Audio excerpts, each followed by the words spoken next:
Hello hello hello, good evening to all of you. Good evening, good evening, good evening. Audio video clear है? Audio video clear है बेटा?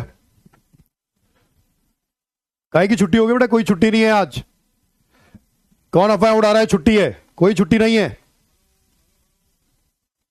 चलिए आइए, good evening सभी को, नमस्कार। चलिए, तो केमिकल बॉन्डिंग का लेक्चर नंबर 4। सभी को नमस्कार। केमिकल बॉन्डिंग का लेक्चर नंबर 4। आइए, कोई छुट्टी नहीं है भैया किसी तरह की, ठीक है? आइए, हाँ जी, चलिए शुरू करते हैं। तो देखिए, इसके प्रीवियस लेक्चर में ऑक्टेट रूल के ड्रॉबैक की हम लोगों ने बात की थी, ठीक है? ऑक्टेट रूल की हम लोगों ने इसके पिछले लेक्चर में बात की थी। आइए बात करते हैं इसके आगे। तो ऑक्टेट रूल के आगे, जैसे कि मैंने बोला था, अब ड्रॉबैक्स ऑफ ऑक्टेट रूल के अंदर हमारे लिए क्या क्या बातें थी साहब? सीधा तरीका था कि इलेक्ट्रॉन डेफिशिएंट मॉलिक्यूल था, ठीक है? हाँ जी, इलेक्ट्रॉन डेफिशिएंट मॉलिक्यूल था, इलेक्ट्रॉन रिच मॉलिक्यूल था, जो कि ऑक्टेट रूल को फॉलो नहीं कर रहे थे, फिर भी एग्जिस्ट कर रहे थे। और एग्जिस्ट क्यों कर रहे थे, ये ऑक्टेट रूल एक्सप्लेन नहीं कर पाया था, ठीक है? उसके बाद कुछ केटायन ऐसे थे जो ऑक्टेट रूल को फॉलो नहीं कर रहे थे, वो भी ड्रॉबैक की कैटेगरी में आ रहे थे। साथ में ऑड इलेक्ट्रॉन स्पीसीज थी, वो भी ड्रॉबैक की कैटेगरी में आ रही थी। तो ये कुछ मेजर ड्रॉबैक थे जिनकी वजह से ऑक्टेट रूल एक्सप्लेन इन बातों को नहीं कर पाया, तो ये हमारा ड्रॉबैक बन गया, ठीक है? केमिकल बॉन्डिंग में कितना आएगा, अगले लेक्चर में जो पढ़ेंगे वो आएगा। इसके बाद वाले लेक्चर में जो पढ़ेंगे वहां तक आपके केमिकल बॉन्डिंग में आएगा, ठीक है? और आज क्या है, ट्यूसडे है ना? तो ट्यूसडे और वेडनेसडे, थर्सडे को जो पढ़ेंगे वो आएगा आपके लेक्चर में केमिकल बॉन्डिंग के अंदर, ठीक है बेटा? हाँ जी, बहुत बढ़िया। चलिए आइए, आइए बात करें। तो देखिए, तो बड़ा सीधा और साफ फिनोमेना क्या है कि आप यहां पर कॉसेलियस ऑक्टेट रूल के ड्रॉबैक को पढ़ने के बाद अब हमारे पास बात क्या आती है साहब, कि साहब यहां पर आती है क्लासिफिकेशन ऑफ बॉन्ड्स, है ना? बॉन्ड्स पे चलते हैं, क्योंकि अब ड्रॉबैक आ चुके हैं तो ड्रॉबैक को रिमूव करने के लिए कुछ तो पढ़ना पड़ेगा, और कुछ पढ़ना पड़ेगा तो हम बात करेंगे यहां पर classification of bonds. Classification of bonds, बोले तो टाइप्स ऑफ केमिकल बॉन्ड, बोले तो टाइप्स ऑफ केमिकल बॉन्ड, सही है? टाइप्स ऑफ केमिकल बॉन्ड में, ठीक है? और वो जो टेस्ट सिलेबस है वो आपको अपडेट हो गया होगा, आपको अपडेट हो गया है, तो यहां पर टेस्ट सिलेबस की बात ना करें। केमिकल बॉन्डिंग आपके अब नेक्स्ट लेक्चर में जो हो जाएगा वहां तक आएगा, ठीक है? चलिए, क्लासिफिकेशन ऑफ बॉन्ड्स बोले तो types of chemical bond. Chemical bond के अंदर बात कर रहे हैं टाइप्स ऑफ केमिकल बॉन्ड्स। तो केमिकल बॉन्ड्स के टाइप क्या क्या हो सकते हैं? देखिए, हम इसको दो पार्ट में डिवाइड करते हैं भैया, देख लेना, बहुत सिंपल है। दो पार्ट में डिवाइड करेंगे। अब दो पार्ट में डिवाइड करेंगे तो एक तरफ लिखा मैंने strong bond, strong bond on the basis of bond energy. ध्यान से सुनते रहो, सुनते रहिए तरीके से, तमीज से, ठीक है? आइए, स्ट्रॉन्ग बॉन्ड। और दूसरा बोले तो यहां पर हम बोले तो वीक बॉन्ड, या फिर बोले तो वीक फोर्सेस, ठीक है? On the basis of bond energy की बात चल रही है, on the basis of bond energy की बात चल रही है, ठीक है?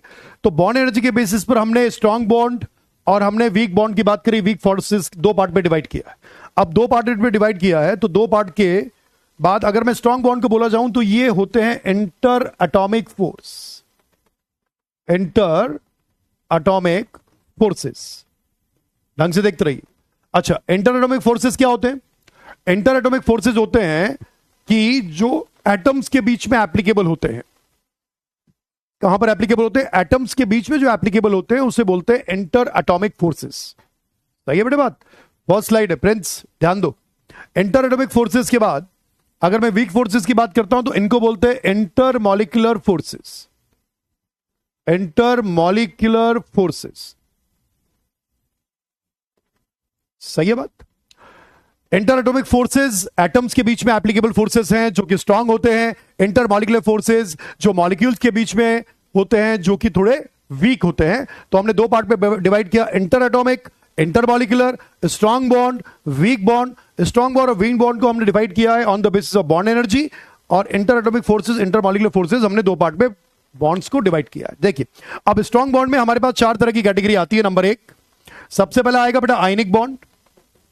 आयनिक बॉन्ड को आप इलेक्ट्रोवैलेंट बॉन्ड के नाम से भी जानते हैं। इलेक्ट्रोवैलेंट बॉन्ड आयनिक बॉन्ड एक ही बात है। दूसरा आता है बेटा कोवैलेंट बॉन्ड। थर्ड आता है कोऑर्डिनेट बॉन्ड।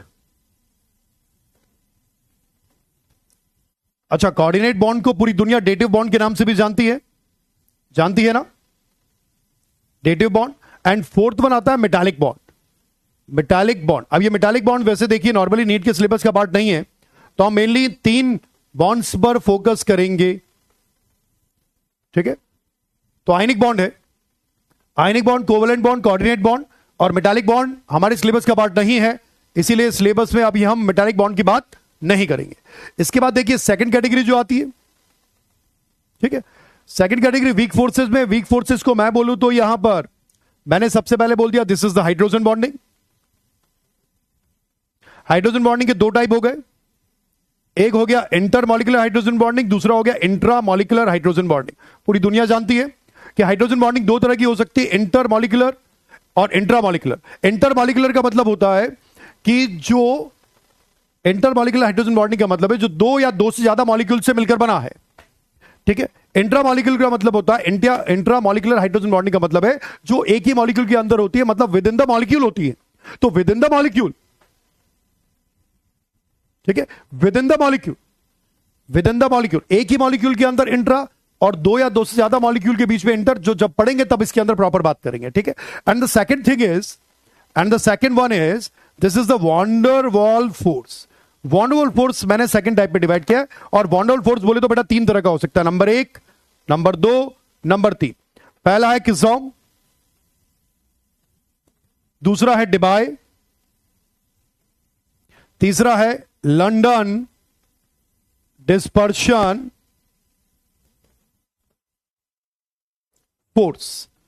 तो किजोम फोर्स, डिबाय फोर्स और एक लंदन डिस्पर्शन फोर्स, ये 3 तरह के mainly van der Waals forces होते हैं। ठीक है, हाइड्रोजन बॉन्डिंग 2 तरह की होती है, इंटर और इंट्रा। ठीक है बात, देखिए यह है अपना type of force intra. Yes, intra का मतलब होता है एक ही मॉलिक्यूल के अंदर, एक ही मॉलिक्यूल के अंदर। इंटर का मतलब होता है 2 या 2 से ज्यादा मॉलिक्यूल के बीच में। उसके बाद वॉन डर वाल्स फोर्सेस 3 तरह के होते हैं, 3 types of van der Waals forces हमारे पास हैं। पहला है किजोम, दूसरा है डिबाय, तीसरा है London dispersion force. Strong bond, weak bond, 2 category में डिवाइड किया on the basis of bond energy. इनकी बॉन्ड एनर्जी लगभग बता रहा हूं, आइडिया दे रहा हूं, फाइनल परफेक्ट आइडिया नहीं है, लमसम आइडिया दिया जाता है। तो इनकी बॉन्ड एनर्जी लगभग बोले तो 200 से 400 किलो जूल के बीच में होती है। 400 किलो जूल पर मोल के बीच में होती है, 200 से 400 के बीच में होती है। और यहां पर बॉन्ड एनर्जी की बात करें तो 2 से लेकर 2 to 40 किलो जूल पर मोल तक यहां पर बॉन्ड एनर्जी डिफाइन की जाती है। ठीक है, ये बॉन्ड एनर्जी के बेसिस पर स्ट्रॉन्ग और वीक बॉन्ड की बात की है। सही है अनीश भाई सही बोल रहा है अनीश। ठीक है, समझ में आ गई बात। ठीक है, कोऑर्डिनेट बॉन्ड बोलिए, डेटिव बॉन्ड बोलिए, आपकी मर्जी है, एक ही बात होती है। ये सब इंटर एटॉमिक फोर्सेस की कैटेगरी में, स्ट्रॉन्ग बॉन्ड की कैटेगरी में आती है। ठीक है, इंटर एटॉमिक में कोऑर्डिनेट बॉन्ड बोले तो 2 एटम के बीच में कोऑर्डिनेट बॉन्ड भी बन सकता है, जैसे कार्बन मोनोऑक्साइड। तो कार्बन मोनोऑक्साइड में कोऑर्डिनेट बॉन्ड है, इसलिए उसे इंटर एटॉमिक फोर्स भी बोला जा सकता है, इसलिए कोऑर्डिनेट बॉन्ड यहां पर आ सकता है, कोई बहुत बड़ी बात नहीं। क्लियर? ये आपका एक छोटा सा क्लासिफिकेशन है टाइप ऑफ केमिकल बॉन्ड का, कि इसको हमने क्या क्या पढ़ेंगे, हम क्या क्या बात करेंगे। देखिए मेटालिक बॉन्ड यहां पर बात नहीं करेंगे हम लोग, बाकी सारे बॉन्ड्स की बात 1 by 1, 1 to 1, 1 to 1 करेंगे। सबसे पहले उसकी बात करेंगे जो सबसे पहले इंपॉर्टेंट है, सबसे ज्यादा क्वेश्चन जहां से पूछा जाता है वो है कोवैलेंट बॉन्ड। सही है, चलिए आगे। किसी को दिक्कत परेशानी हो तो बोलिए। इनकी बॉन्ड एनर्जी 200 से 400 के बीच में होती है, लगभग, और भी ज्यादा भी हो सकती है, कुछ कह नहीं सकते। ठीक है, आइडिया लगभग ये है। इसी तरह इनका 2 से 40 किलो जूल पर मोल के बीच में होती है। आइडिया दे रहे, लमसम आइडिया है, ऑलमोस्ट है, आप इसको 100% मत मान लेना, ये ऑलमोस्ट आइडिया है, ध्यान रखिएगा, ऑलमोस्ट है, ज्यादा कम हो सकती है, कुछ कहा नहीं जा सकता, लमसम आइडिया दिया जाता है। ठीक है बेटे बात। ठीक। हाँ, अब यहां पर वन बाय वन शुरू करते हैं, तो जैसे जैसे बॉन्ड आता जाएगा वैसे वैसे पढ़ते जाएंगे। ठीक है, चलिए सबसे पहले बात करते हैं, यहां पर आगे चलते हैं, नेक्स्ट स्लाइड में चलते हैं और बात करते हैं सबसे पहले सबसे इंपॉर्टेंट बॉन्ड की। और मेरे हिसाब से सबसे इंपॉर्टेंट बॉन्ड जो है वो आपके सिलेबस का जो पार्ट है वो है आपका ये सबसे इंपॉर्टेंट बॉन्ड है, this is the covalent bond, जहां से अभी तक के इतिहास में सबसे ज्यादा क्वेश्चन पूछे गए हैं। अभी तक के इतिहास में सबसे ज्यादा क्वेश्चन पूछे गए हैं। कोवेलेंट बॉन्ड सबसे इंपॉर्टेंट बॉन्ड, जहां पर सबसे ज्यादा अभी तक के इतिहास में क्वेश्चन पूछे गए हैं। और फिर से मैं बोल रहा हूं, 2026 के नीट एग्जाम में इनऑर्गेनिक के अंदर कोवेलेंट बॉन्ड से क्वेश्चन 100% आएगा, यह कंफर्म है। ठीक है बात, यह कंफर्म है, आएगा, 100% आएगा, 101% आएगा। कोवेलेंट बॉन्ड से आपको क्वेश्चन आना तय है, यह गारंटीड है, तो अच्छे से पढ़ के जाइएगा। आइए बात करते हैं, कोवेलेंट बॉन्ड से ही शुरू करते हैं, क्योंकि जहां से सबसे इंपॉर्टेंट बात है, शुरुआत भी वहीं से करनी पड़ेगी और वहीं से करेंगे। सही है बात, चलिए आइए बात करें। तो देखिए सबसे पहले भाई साहब, सबसे पहले हमारे पास आ चुका है, this is the covalent bond. भाई साहब, कोवेलेंट की बॉन्ड की बात चलेगी, कोवेलेंट बॉन्ड के बारे में बात करेंगे। 2-3 क्वेश्चन यहां से पक्के हैं जो आना तय है। चलिए कोवेलेंट बॉन्ड के अंदर बात करें तो कोवेलेंट बॉन्ड में क्या क्या हो सकता है, देखते जाइएगा बेटा वन बाय वन, है ना। सबसे पहली बात, ध्यान से सुनिए मेरी बात पर। अगर मैं कोवेलेंट बॉन्ड की बात करता हूं तो सबसे पहली बात साहब, ये बनता कैसे है, तो आप बोलेंगे सबसे पहले by mutual sharing of electron. ध्यान से सुनते रहो मेरी बात, म्यूचुअल शेयरिंग ऑफ इलेक्ट्रॉन्स। तो कोवेलेंट बॉन्ड बनता है by mutual sharing of electrons. आज का लेक्चर ध्यान से देख लेना, आज का लेक्चर ध्यान से देख लीजिएगा, बहुत इंपॉर्टेंट है। आज का लेक्चर ध्यान से देख लीजिएगा, बहुत इंपॉर्टेंट है। कुछ काम की बातें सुनने को मिलेगी, ढंग से सुनिएगा। ठीक है, ध्यान से देखिएगा और बोर्ड पे ही देखते रहेंगे, ढंग से समझ लेना। ठीक है, आइए, by mutual sharing of electrons. ठीक है, म्यूचुअल शेयरिंग ऑफ इलेक्ट्रॉन्स मतलब इक्वल शेयरिंग। अगर मैं बोलूं तो इसको बोल सकते हैं इक्वल शेयरिंग, इक्वल शेयरिंग। ठीक है, इक्वल शेयरिंग के अंदर बोले तो सेकंड बात, पहली बात म्यूचुअल शेयरिंग से बनता है, इक्वल शेयरिंग से बनता है। दूसरी बात, मोस्ट ऑफ द केसेस ये नॉन मेटल के बीच में बनता है। किसके बीच में बनता है, नॉन मेटल के बीच में। तो मैं लिख सकता हूं कि यहां पर मोस्टली नॉन मेटल के बीच में कोवेलेंट बॉन्ड का फॉर्मेशन होता है। ठीक है, नॉन मेटल के बीच में आपका कोवेलेंट बॉन्ड का फॉर्मेशन होता है। Abhijit thank you. ठीक है, आइए अब देखिए यहां पर रामेंद्र, बेटा ऐप में वीडियो डाउनलोड नहीं होता है, तो डाउनलोड करके क्या करना है बेटा, आप उसमें ऐप में से पढ़ लीजिए ना। डाउनलोड करने की आवश्यकता है कहां, ठीक है ना, डाउनलोड करने की आवश्यकता है कहां, ऐप में ही पढ़ लीजिए। डाउनलोड की फैसिलिटी हम लोगों ने नहीं दी है, तो आपको ऐप में डाउनलोड नहीं होगा, तो आप उसी में से पढ़ लीजिए। ठीक है, तो नॉन मेटल के बीच में मोस्ट ऑफ द केसेस ये बॉन्ड बनता है। इसमें से जो आगे वाला जो नॉन मेटल होता है बेटा, वो होता है लेस इलेक्ट्रोनेगेटिव, अगर की दोनों डिफरेंट है, और पीछे वाला होता है मोर इलेक्ट्रोनेगेटिव। समझ लीजिए। तो मैं फिर से बोल रहा हूं, आज का लेक्चर बहुत इंपॉर्टेंट है, ढंग से तमीज से तरीके से देखिएगा, बेहद इंपॉर्टेंट है। ठीक है, आइए अब देखिए, तो नॉन मेटल लेस इलेक्ट्रोनेगेटिव, अगर कोई आगे नॉन मेटल है तो लेस इलेक्ट्रोनेगेटिव है, कोई पीछे नॉन मेटल है तो मोर इलेक्ट्रोनेगेटिव है। ये वो तब है जब दोनों एटम डिफरेंट होते हैं। अगर दोनों एटम सेम हो गए, दोनों नॉन मेटल सेम हो गए, तो फिर तो कोई दिक्कत ही नहीं है, फिर तो कोई दिक्कत ही नहीं है। ठीक है ना बात। तो फिर अब मान लीजिए फॉर एग्जांपल मैंने बोला, ध्यान से सुनो, मैंने फॉर एग्जांपल यहां पर बोला, ध्यान से सुनिएगा, मैंने बोला सबसे पहले नंबर 1 बेटा ICL। ICL बोला तो आयोडीन भी नॉन मेटल है, क्लोरीन भी नॉन मेटल है, तो इसका नाम क्या हो गया, आयोडीन क्लोराइड। नाम क्या हो गया, आयोडीन क्लोराइड। अच्छा, आयोडीन क्लोराइड का नॉमेनक्लेचर जो दिया गया, वो बोला गया कि भैया electronegativity of iodine is less than electronegativity of chlorine. और आयोडीन की EN का वैल्यू होता है, आयोडीन की EN का वैल्यू होता है 2.5, और यहां पर क्लोरीन की EN का वैल्यू होता है 3.0। दैट मीन्स लेस इलेक्ट्रोनेगेटिव आगे, मोर इलेक्ट्रोनेगेटिव पीछे, आयोडीन क्लोराइड। तो ICL का नाम क्या दिया, आयोडीन क्लोराइड, और रीजन क्या दिया नाम देने का, कि आयोडीन की EN का वैल्यू क्लोरीन की EN से बेटा कम होता है, दैट्स वाई ये नाम इसको दिया गया है। सही है बेटे बात? ओके। ईएन मतलब होता है इलेक्ट्रोनिगेटिविटी। ईएन का मतलब है इलेक्ट्रोनिगेटिविटी बेटे, इलेक्ट्रोनिगेटिविटी। इसको हम शॉर्ट फॉर्म में ईएन लिखते हैं। सही है बेटे? क्लियर? ओके, ठीक है। आइए अब इसी तरह से अगर मान लीजिए, मैंने एक आंसर दीजिए मुझे बेटा, OF2 क्या है ये बताइए। OF2 क्या है, सोच के बताइए। ये OF2 ऑक्सीजन का फ्लोराइड है या फ्लोरीन का ऑक्साइड है? बोलिए, आंसर दीजिए, कमेंट करिए।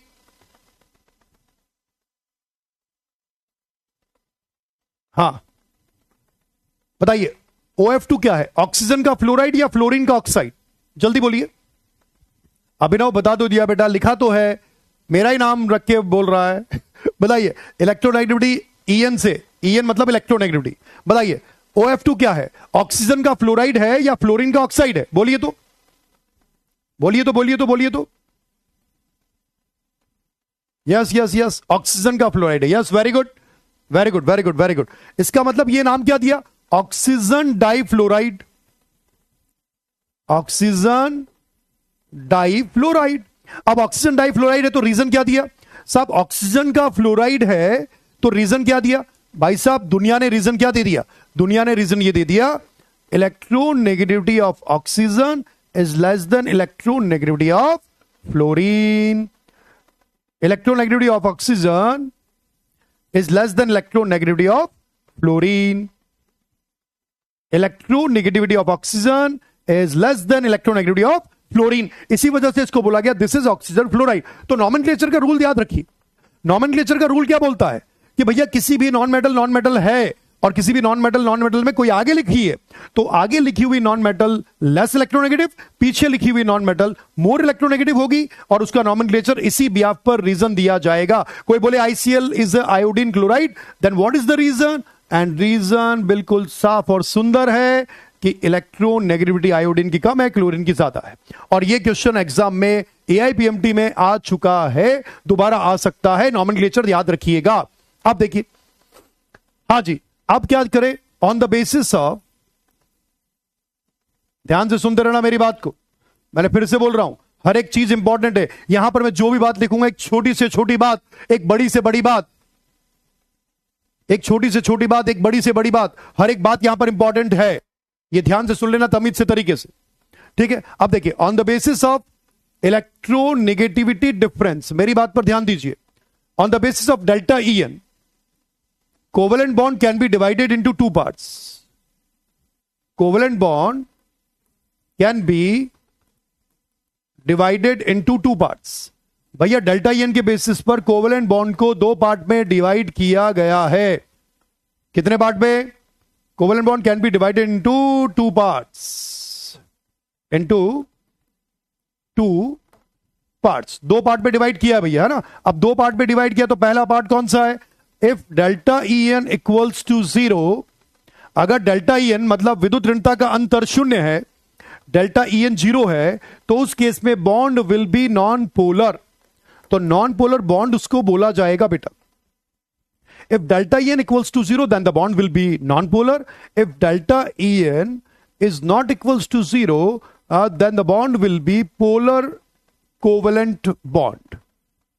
तो हमने कोवेलेंट बॉन्ड को दो पार्ट में डिवाइड कर दिया, पहला नॉन पोलर, दूसरा polar. If delta EN equals to 0, if delta EN equals to 0 then the bond will be non-polar. If delta EN is not equals to 0 then the bond will be polar. तो polar non polar bond, तो आपसे कोई पूछे ना कि covalent bond को कितने part में डिवाइड किया, तो आपको बोला दो पार्ट में डिवाइड किया साहब। दो पार्ट में क्या किया कि एक पोलर बॉन्ड और दूसरा नॉन पोलर बॉन्ड। सही है बात। जैसे मान लीजिए मैं यहां पर बात कर रहा हूं, फॉर एग्जाम्पल मान लीजिए एग्जाम्पल के तौर पे बात कर रहा हूं, यहां पर मैंने लिया फ्लोरीन और ये फ्लोरीन। बताइए कैसा बॉन्ड है। अब क्योंकि यहां पर देखिए डेल्टा EN इक्वल्स टू 0 है, तो डेल्टा EN क्योंकि 0 हो गया, क्योंकि दोनों एटम सेम है, then the bond will be non polar covalent bond. Then the bond will be non polar covalent bond.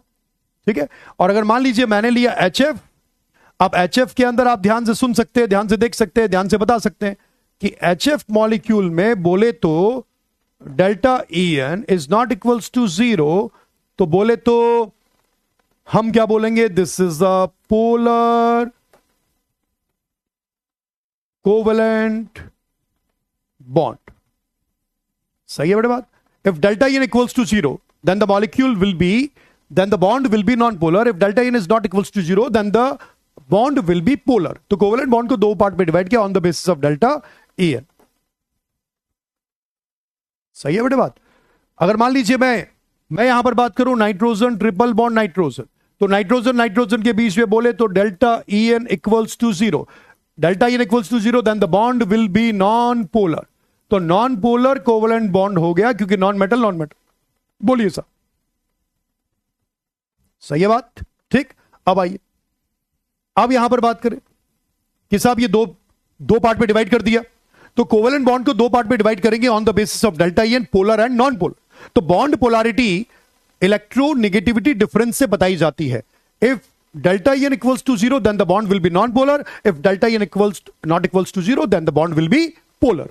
तो दो पार्ट में डिवाइड करेंगे, पोलर नॉन पोलर। सही है बेटे बात, ओके। हाँ, सेम एटम के बीच में तो नॉन पोलर कोवेलेंट बॉन्ड ही बनेगा बेटा, कन्फर्म है, 100% है। अगर एटम सेम है तो वो हमेशा नॉन पोलर रहेगा, पर एटम डिफरेंट है तो वो पोलर नॉन पोलर कुछ भी हो सकता है। जैसे एक एग्जांपल ले रहा हूं, ध्यान से सुनिएगा, एक एग्जांपल लेके बता रहा हूं। देखिए, मान लीजिए मैंने लिया PH बॉन्ड। अब PH बॉन्ड में ये भी 2.1 होता है, इसकी भी EN 2.1 होती है। तो अगर मैंने डेल्टा EN निकाला तो डेल्टा EN जो है वो ऑलमोस्ट नेग्लिजिबल आ जाएगा, मतलब ऑलमोस्ट 0 आ जाएगा। तो हम इसको बोलेंगे this is a non polar covalent bond. Non polar bond एक सिंपल तरीका होता है, ऑलमोस्ट 0 का मतलब नेग्लिजिबल आ जाएगा, क्योंकि दो एटम की वैल्यू जो है वो EN की वैल्यू सेम तो नहीं होगी, ऑलमोस्ट सेम होगी। और ऑलमोस्ट सेम होगी तो EN जो डेल्टा EN निकालोगे उसकी वैल्यू इतनी मिनिमम आएगी कि वो नेग्लिजिबल के बराबर होगी। तो नेग्लिजिबल का मतलब हम बोलेंगे non polar covalent bond, like this बोल दिया। मान लीजिए मैं बोलूं कार्बन और सल्फर के बीच में, तो ये भी 2.5 है ऑलमोस्ट, और ये भी ऑलमोस्ट 2.5 है। ऑलमोस्ट बात कर रहे हैं बेटा, है ना, ऑलमोस्ट ही चलता है। तो ऑलमोस्ट 2.5 है, तो यहां पर बोले तो डेल्टा EN इक्वल्स टू 0, तो फिर से बोलूं तो the bond will be non polar covalent bond. ठीक है, अगर एटम सेम है तो वो तो नॉन पोलर होगा ही, पर डिफरेंट एटम में पोलर नॉन पोलर दोनों हो सकते हैं, क्योंकि हो सकता है दो डिफरेंट एटम की EN सेम रही हो। सही है बेटे बात। EN सेम रहेगा तो नॉन पोलर होगा, बिल्कुल सही बोल रहे, बिल्कुल सही बात है तनु, बिल्कुल सही बोल रहे बेटा। EN सेम रहेगा तो नॉन पोलर होगा। डेल्टा EN अगर EN डिफरेंट होगा और डेल्टा EN की वैल्यू कुछ आएगी तो वो पोलर बॉन्ड हो जाएगा। ठीक है, क्लियर है, आ जाओ। ठीक, अब देखिए यहां पर अब मैं बात करूं फॉर एग्जांपल, तो देखिए बहुत सिंपल तरीका है, ध्यान से सुन लेना। मान लीजिए मैंने, अब ये तो बात हुई कोवेलेंट बॉन्ड के बारे में, एक बेसिक इंफॉर्मेशन के बारे में। कोवेलेंट बॉन्ड के बारे में क्या बात हुई कि साहब इक्वल शेयरिंग से बनेगा, म्यूचुअल शेयरिंग से बनेगा। दूसरी बात क्या हुई साहब, नॉन मेटल के बीच में बनेगा मोस्ट ऑफ द केसेस। अब नॉन मेटल के बीच में हमने डेल्टा EN के बेसिस पर दो पार्ट में डिवाइड कर दिया। दो पार्ट में डिवाइड किया तो एक हो गया पोलर, दूसरा हो गया नॉन पोलर। अगर डेल्टा EN 0 है तो non polar, delta EN non 0 है तो polar. Nitrogen same atom, delta EN 0 then the bond will be non polar. अगर delta EN non 0 then the bond will be polar, delta EN 0 then the bond will be non polar. एक बात simple. एक बच्चे का comment आ रहा है, sir इसी बात पर एक शायरी सुना दीजिए।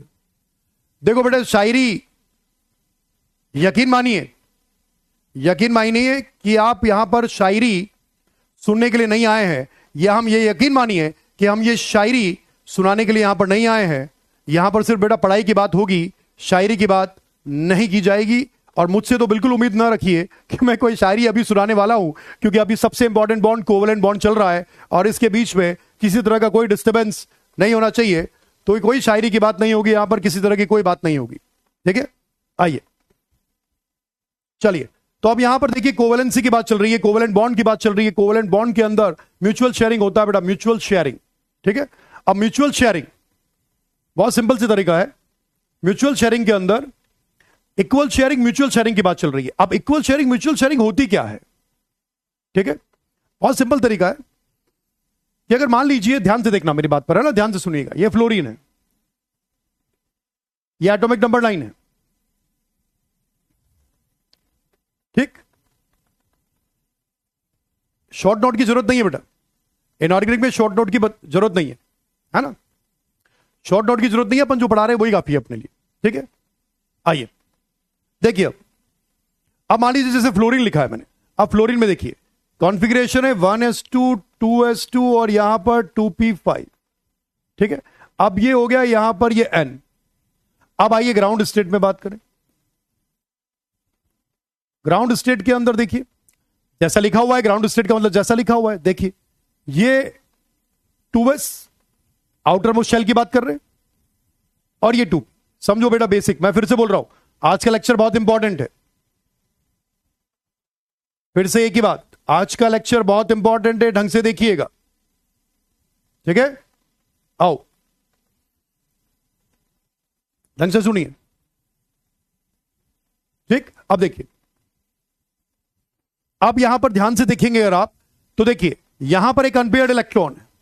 अब ये अनपेयर्ड इलेक्ट्रॉन दूसरे फ्लोरीन के साथ, अब दूसरे फ्लोरीन का भी तो यही होगा ना, क्या होगा बेटा, 2s में 2 इलेक्ट्रॉन होंगे और यहां पर 2p में 5 इलेक्ट्रॉन होंगे, 5 एटॉमिक नंबर 9 है तो 1s2 2s2 2p5, 2p5 है तो यहां पर 2p के अंदर 5 इलेक्ट्रॉन होंगे, 1 2 3 4 और ये 5 है तो एक अनपेयर्ड इसके पास है, एक अनपेयर्ड इसके पास है, दोनों अनपेयर्ड ने बॉन्ड बनाया, दोनों अनपेयर्ड ने बॉन्ड बनाया, दोनों अनपेयर्ड में बॉन्ड बनाने के बाद ये फ्लोरीन का मॉलिक्यूल बेटा तैयार हो गया, ये एक फ्लोरीन, ये दूसरा फ्लोरीन यहां पर तैयार हो गया, ये रहा एक अनपेयर्ड, ये रहा दूसरा अनपेयर्ड, दोनों अनपेयर्ड इलेक्ट्रॉन ने बॉन्ड बनाया, दोनों अनपेयर्ड इलेक्ट्रॉन ने बॉन्ड बनाया, तो इसका मतलब बॉन्ड फॉर्मेशन हुआ, इसका मतलब बॉन्ड फॉर्मेशन हुआ। तो देखते हैं इलेक्ट्रॉन कितने बचे भैया, यहां पर देखिए एक फ्लोरीन के पास ये 2 इलेक्ट्रॉन, ये 2 इलेक्ट्रॉन, ये 2 electron as a lone pair, तो पहला लोन पेयर, दूसरा लोन पेयर, तीसरा लोन पेयर, उसके बाद दूसरे फ्लोरीन में एक lone pair, 2 lone pair, 3 lone pair. तो देखिए वैलेंस इलेक्ट्रॉन कितने थे, 5 और 2 7 इलेक्ट्रॉन थे, 7 में से एक इलेक्ट्रॉन बॉन्ड फॉर्मेशन में चला गया, ये रहा, तो 6 बचे, 3 लोन पेयर, 3 लोन पेयर, तो 3 लोन पेयर इधर, 3 लोन पेयर इधर और एक ये सिग्मा बॉन्ड तैयार हो गया और ये वाला आपका बॉन्डेड इलेक्ट्रॉन पेयर हो गया, ये लोन पेयर हो गए। लोन पेयर वो जो बॉन्ड फॉर्मेशन में पार्टिसिपेट नहीं करते हैं, बॉन्ड पेयर वो जो बॉन्ड पेयर वो हैं जो बॉन्ड फॉर्मेशन में पार्टिसिपेट करते हैं और लोन पेयर वो हैं जो बॉन्ड फॉर्मेशन में पार्टिसिपेट नहीं करते। Loan pair, a lone pair is a lone pair, loan pair is a lone pair. सही है बेटे बात। और एक चीज और बताइए, किसी एटम का अल्टीमेट टारगेट क्या है, किसी एटम का अल्टीमेट टारगेट क्या है, ऑक्टेट कंप्लीट करना या स्टेबिलिटी, किसी भी एटम का अल्टीमेट टारगेट क्या है, किसी भी एटम का अल्टीमेट टारगेट क्या है, ऑक्टेट कंप्लीट करना या स्टेबिलिटी। मेरे हिसाब से अल्टीमेट टारगेट स्टेबिलिटी है, क्योंकि अगर ऑक्टेट रूल फॉलो भी नहीं हुआ तो भी कोई फर्क नहीं पड़ रहा है, स्टेबिलिटी अल्टीमेट टारगेट होता है किसी भी मॉलिक्यूल के लिए। Loan pair is a lone pair, loan pair is a lone pair, मतलब जो अकेला है वही लोन पेयर है। अकेला मतलब जो बॉन्ड फॉर्मेशन नहीं कर रहा है, जो अकेला बैठा है, जो बॉन्ड फॉर्मेशन नहीं कर रहा है, वही लोन पेयर होगा। सीधा एक साफ तरीका है, वही होगा, वही होगा, वही होगा, वही होगा, वही होगा, वही होगा, जो अकेला है वही लोन पेयर है, जो अकेला है वही लोन पेयर है। बॉन्ड पेयर जो बॉन्ड बना चुका है, अल्टीमेट टारगेट ऑक्टेट कंप्लीट नहीं होता है, स्टेबिलिटी होती है, और यहां पर दोनों के अनपेयर्ड इलेक्ट्रॉन ने बॉन्ड फॉर्मेशन किया है, इसका मतलब दोनों के इलेक्ट्रॉन कंट्रीब्यूट हुए हैं, दोनों शेयर करेंगे, इसी को इक्वल शेयरिंग बोला जाता है, इसी को इक्वल शेयरिंग बोला जाता है। सही है बेटा। A lone pair is a lone pair, a lone pair is a lone pair, अकेला है, लोन पेयर है, अकेला पड़ा हुआ है, बॉन्ड फॉर्मेशन नहीं कर रहा है, पेयर है पर अकेला है, बॉन्ड फॉर्मेशन नहीं कर रहा है। सही है, ठीक है, ओके बेटा, वेरी गुड। आइए, इसका मतलब क्या सीखा हम लोगों ने, हम लोगों ने यह सीखा कि अनपेयर्ड इलेक्ट्रॉन बॉन्ड फॉर्मेशन में पार्टिसिपेट करते हैं, तो कोवेलेंट बॉन्ड में अनपेयर्ड इलेक्ट्रॉन पार्टिसिपेट करते हैं, ध्यान रखिएगा, ठीक है, बिल्कुल।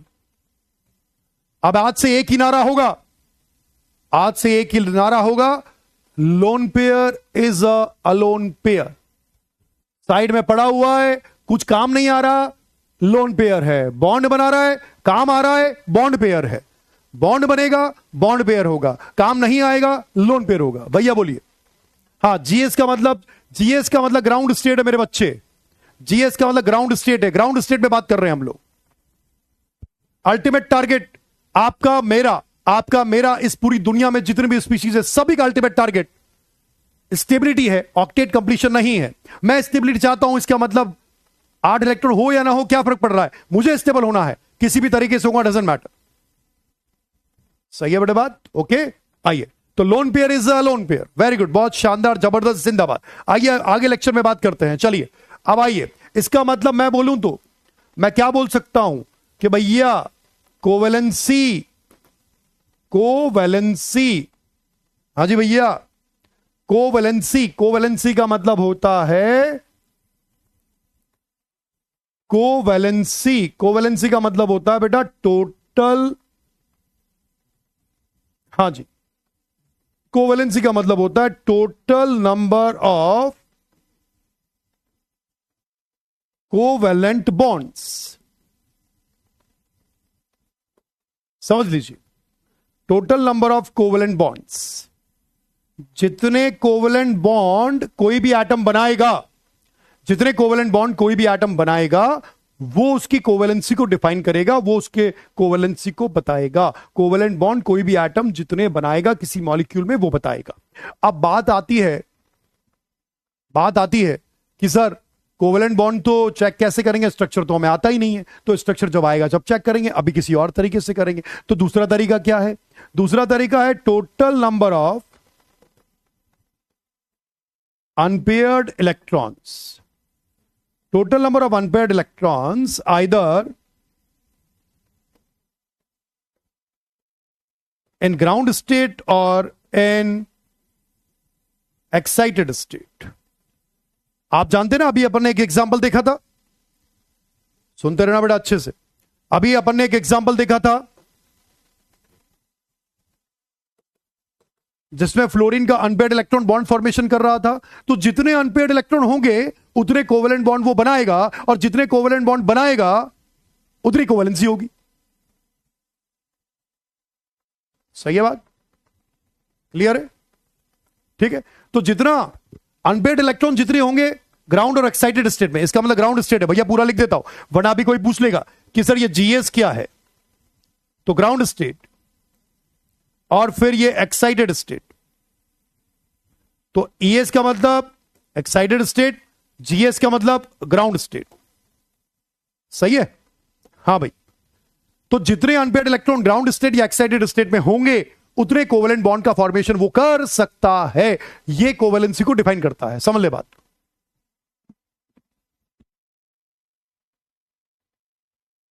सही है बेटे बात? ठीक है। अब आइए, चलिए एग्जाम्पल लेते हैं। भाई देखिए, बेसिक से तो पढ़ाना पड़ेगा, है ना? इतना बेसिक तो आपको पता होना चाहिए, और इतना बेसिक मेरे को बताना भी पड़ेगा, क्योंकि बेटा हर तरह का बच्चा बैठा हुआ है सामने, और वो उम्मीद लगा के बैठा है, वो हमसे उम्मीद लगा के बैठा है कि सर बेसिक से बताएंगे, बेसिक से बात करेंगे और प्रॉपर तरीके से अपन बात करेंगे यहां पर। ठीक है? हाँ जी, हाँ। तो दीपेंद्र भाई बताएंगे अभी, है ना बेटा? बताऊंगा अभी थोड़ी देर बाद, है ना दीपेंद्र? बताऊंगा। ठीक है, चलिए। शोएब भाई को बहुत बहुत शुभकामनाएं। शोएब भाई को बहुत बहुत शुभकामनाएं। शोएब, कॉन्ग्रेचुलेशंस। ठीक है, अब आइए, अभी चेक करेंगे बेटा अनपेयर्ड इलेक्ट्रॉन एक एटम में। मोहम्मद अतीक, अभी चेक करते हैं, थोड़ा देखते हैं, है ना? एग्जांपल देखिए, जैसे कि मैंने बोला था इंपॉर्टेंट है ना। अब आ जाओ, जैसे मान लीजिए अब यहीं से शुरुआत होती है हमारे खेल की, इनऑर्गेनिक के खेल की। जबरदस्त शुरुआत करेंगे यहां से, अब करेंगे जबरदस्त शुरुआत इनऑर्गेनिक के खेल की, तब आएगा मजा। ठीक है, आइए बात करते हैं। कार्बन से शुरू करेंगे भैया, कार्बन सबसे इंपॉर्टेंट है। पूरा ऑर्गेनिक हाइड्रोकार्बन इसी से बना हुआ है। ठीक है, तो आइए बात करते हैं। देखिए कार्बन के अंदर सबसे पहले कार्बन का एटॉमिक नंबर 6 से बेटा कॉन्फ़िगरेशन है 1s2 2s2 2p2। ध्यान से देखिएगा, मेरी बात को ढंग से सुनना, तमीज से तरीके से सुन लेना, तमीज से सुनना, तरीके से सुनना, वरना मैं फिर बोल रहा हूं आज का लेक्चर बहुत इंपॉर्टेंट है। समझ में नहीं आएगा, सुन लेना। इतना आसानी से नहीं होगा, इतना आसान नहीं होगा। नीट का एग्जाम इतना आसान नहीं होता है कि यहीं हवा में गए, उड़ते उड़ते हंसते हंसते गए और वहां पर पेपर करके आएगा और खेल खत्म हो गया, नहीं। ठीक है, आइए अनपेयर्ड इलेक्ट्रॉन सैंडल एटम की बात कर रहे हैं, बिल्कुल बेटा सैंडल एटम की। देखिए यहां पर अनपेयर्ड इलेक्ट्रॉन चेक करेंगे तो सबसे पहले मैं बात करूंगा आउटर मोस्ट शेल की, जिसको एन बोला गया है। आउटर मोस्ट शेल के अंदर सबसे पहले ग्राउंड स्टेट में जाएंगे, सबसे पहले ग्राउंड स्टेट में जाएंगे, बाद में एक्साइटेड स्टेट में जाएंगे। ध्यान से देखिएगा, ग्राउंड स्टेट में गए तो 2s के अंदर बोलेंगे, ध्यान से सुन लेना, मैं कोवेलेंसी पढ़ा रहा हूं सिर्फ, ध्यान से सुन लीजिए। ये 2s के अंदर 2 इलेक्ट्रॉन है, यहां पर 2p के अंदर बोले तो बेटा 2 इलेक्ट्रॉन है, ध्यान से सुनिए मेरी बात। ये 2 इलेक्ट्रॉन है, 2 अनपेयर्ड है, और 2 अनपेयर्ड होने का मतलब मैं बोलूं तो कोवेलेंसी, शॉर्ट फॉर्म में कोवेलेंसी को लिख रहा हूं तो 2, इसका मतलब कार्बन ग्राउंड स्टेट में 2 बॉन्ड का फॉर्मेशन करेगा। कार्बन ग्राउंड स्टेट में 2 बॉन्ड का फॉर्मेशन करता है। ठीक है, 2 अनपेयर्ड इलेक्ट्रॉन कार्बन के ग्राउंड स्टेट में, तो कोवेलेंसी कार्बन की ग्राउंड स्टेट में कितनी हो गई? 2। इसका मतलब कार्बन ग्राउंड स्टेट में 2 कोवेलेंट बॉन्ड का फॉर्मेशन करेगा। मेरी बात ढंग से सुन ले, समझ ले, सीख ले, जान ले, पहचान ले और मान ले, यही मौका है, सुधर जा, वरना नीट तेरे को सुधार देगा, इसलिए ढंग से सुन ले।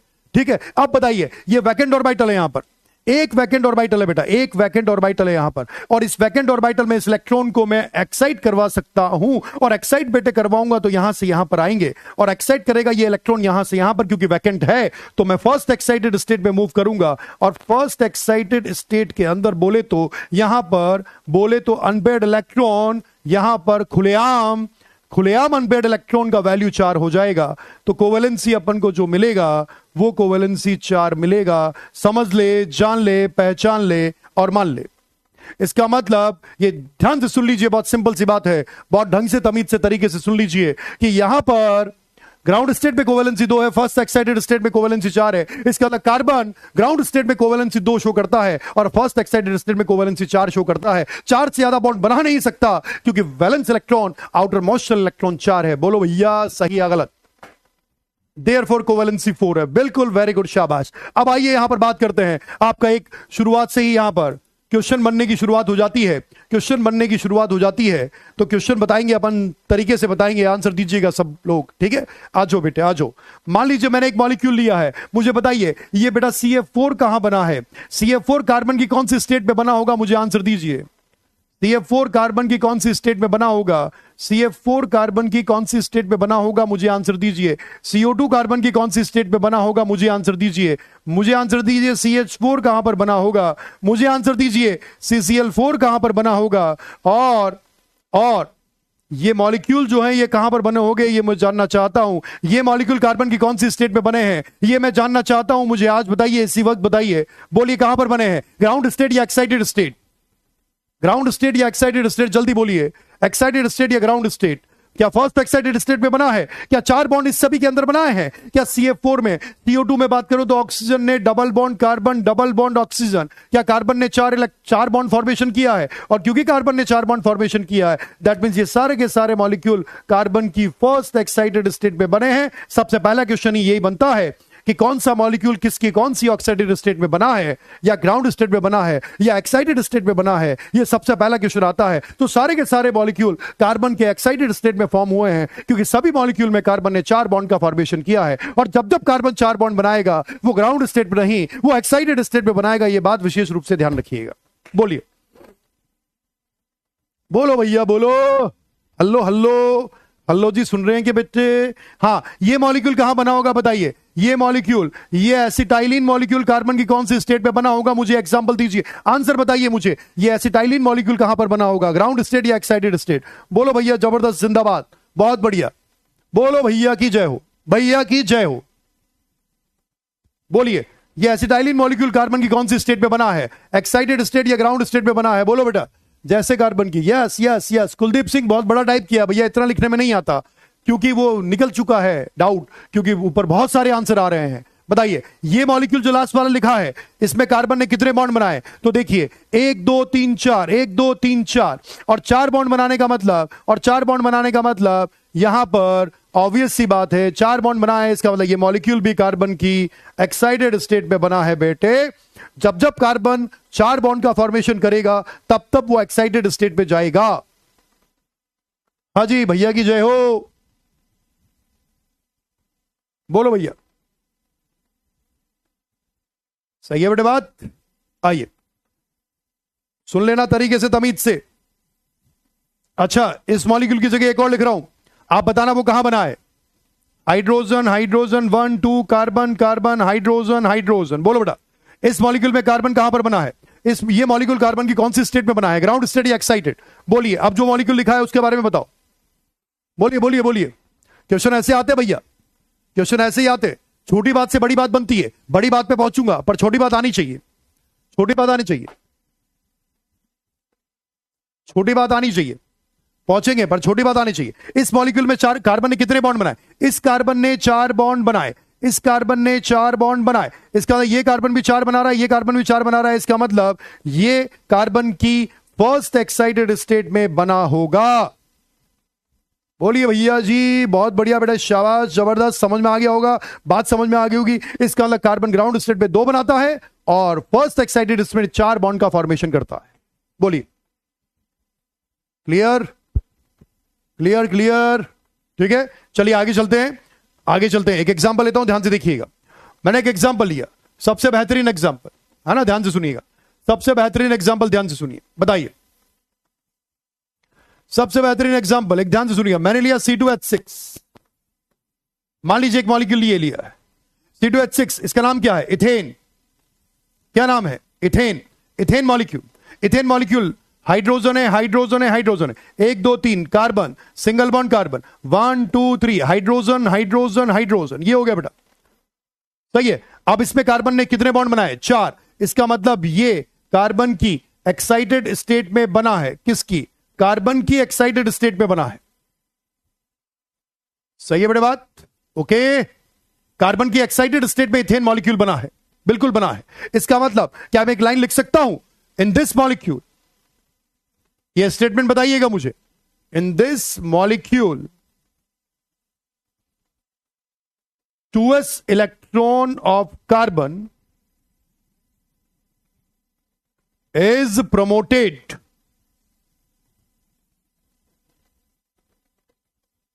in 2p subshell। बोलिए,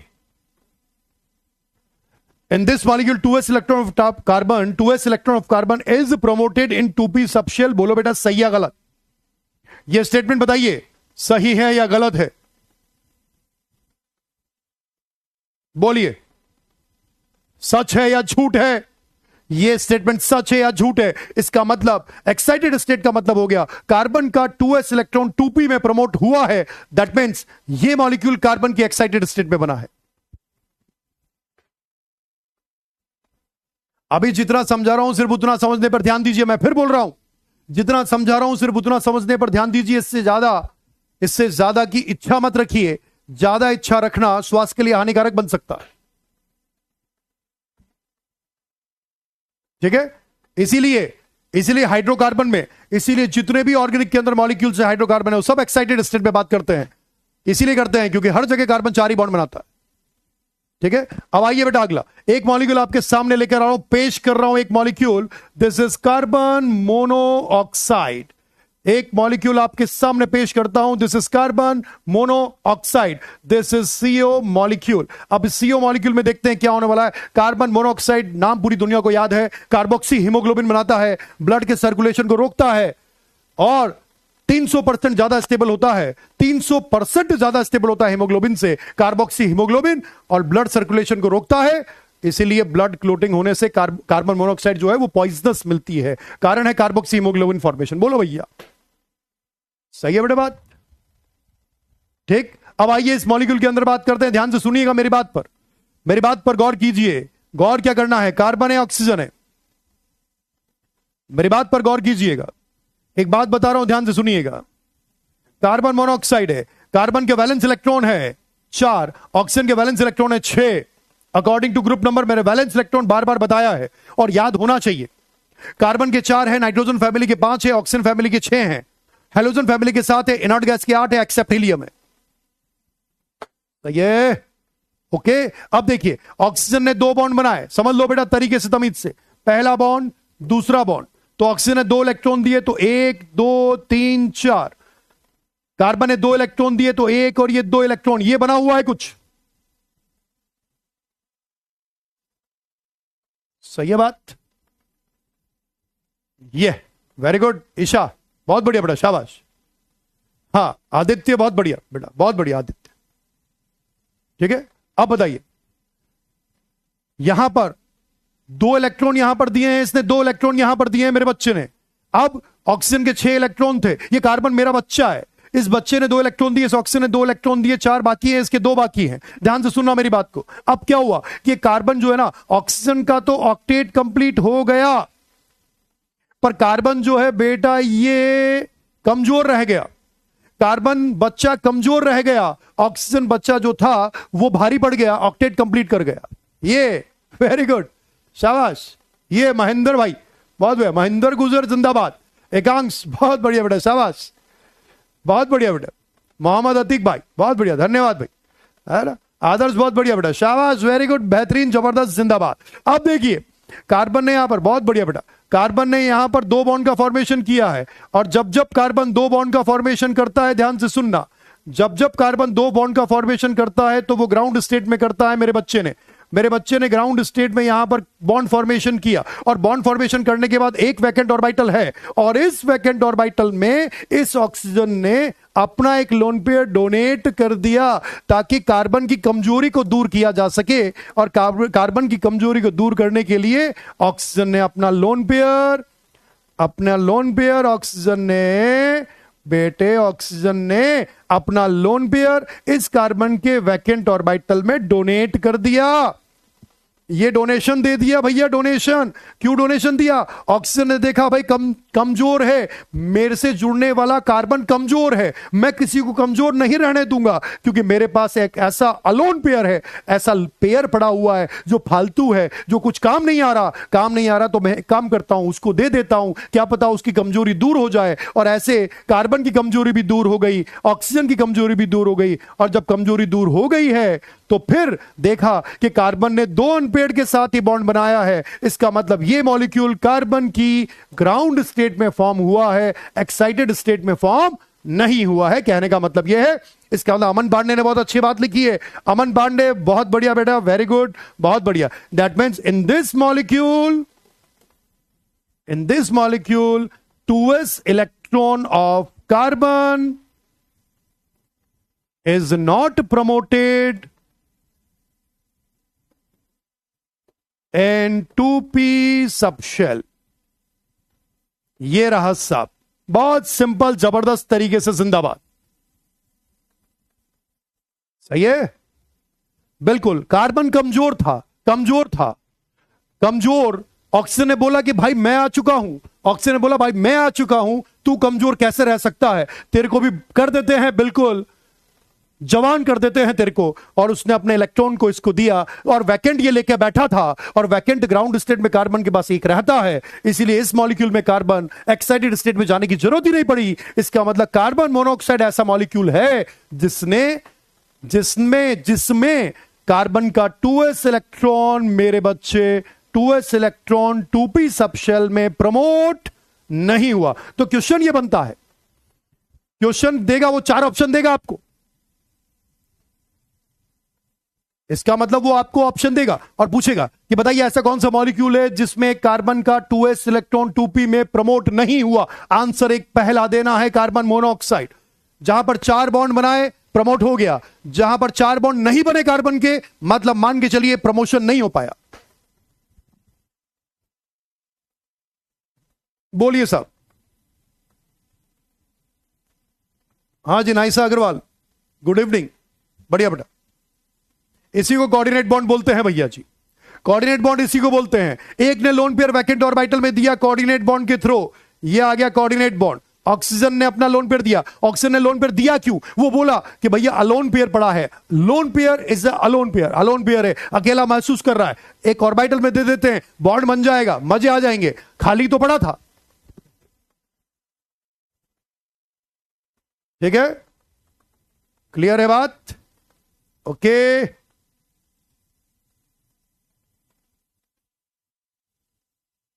ओके बेटा, ठीक। अब देखिए आगे, अभी मैं आपको एक्सटेंडेड कोवेलेंसी नहीं पढ़ा रहा, सिर्फ ये बता रहा हूं। एक और एग्जांपल देखेंगे भैया, है ना। आइए एक एग्जांपल देखिए, दोनों में कंपैरिजन कर लेते हैं। एक देखिएगा तरीके से, तवीज से। मैंने बोला ना आज का लेक्चर बेहतरीन है, बेहतरीन इंपॉर्टेंट है। HCN के अंदर इसको बोलते हैं प्रूसिक एसिड। नाम याद रखिएगी, दुनिया नाम याद रखिएगी। This is the prussic acid HCN। HCN का स्ट्रक्चर बनाते हैं hydrogen carbon triple bond nitrogen. बताइए ये मॉलिक्यूल कार्बन की कौन सी स्टेट में बना हुआ है? बताइए ग्राउंड स्टेट या एक्साइटेड स्टेट? जल्दी से आंसर दीजिए। HCN कहां पर बना हुआ है? ग्राउंड स्टेट या एक्साइटेड स्टेट? जल्दी से आंसर दीजिए। उसके बाद है हाइड्रोजन आइसोसाइनाइड। ये हाइड्रोजन आइसोसाइनाइड, वो हाइड्रोजन साइनाइड, उसका नाम प्रूसिक एसिड है, इसका कोई नाम नहीं है, नॉर्मल आइसोसाइनाइड है। बताइए यहां पर। हाँ भाई आलम भाई आ जाओ। आलम भाई बेहतरीन, जबरदस्त, जिंदाबाद। आओ ये देखिए HNC, पहले वाला हाइड्रोजन साइनाइड है, दूसरा वाला हाइड्रोजन आइसोसाइनाइड है। बोलिए आंसर दीजिए। Yes very good. कार्बन ने 4 बॉन्ड बनाए, इसका मतलब ये फर्स्ट एक्साइटेड स्टेट में बना है। इसका मतलब यहां पर 2s का इलेक्ट्रॉन 2p में 2p में प्रमोट हुआ है। एरो का मतलब हो गया, एरो का मतलब प्रमोशन, प्रमोशन मतलब एक्साइटेशन, प्रमोशन मतलब एक्साइटेशन। इसका मतलब ये कार्बन की एक्साइटेड स्टेट में बना है। बोलो भैया की जय हो। आ जाओ अब यहां पर देखिए HNC, this is isocyanide, hydrogen isocyanide. ठीक है, हाइड्रोजन आइसोसाइनाइड, आइसोसाइनाइड ग्रुप होता है NC-1, this is hydrogen cyanide, और वो है हाइड्रोजन साइनाइड। क्लियर? अब आइए इस पे बात करते हैं। हाइड्रोजन आइसोसाइनाइड में हाइड्रोजन एक बॉन्ड बनाएगा, उसकी किस्मत में एक ही बॉन्ड बनाना लिखा है, डुप्लेट तक काम चला सकता है और कुछ नहीं। फिर से देखिए, इसमें यहां पर कार्बन ने 2 बॉन्ड बनाए, नाइट्रोजन ने 3 बना लिए, एक हाइड्रोजन के साथ और 2 नाइट्रोजन के साथ। इसका मतलब कार्बन के पास एक लोन पेयर यहां पर बचा हुआ है। अब नाइट्रोजन के पास भी एक लोन पेयर जिंदाबाद है।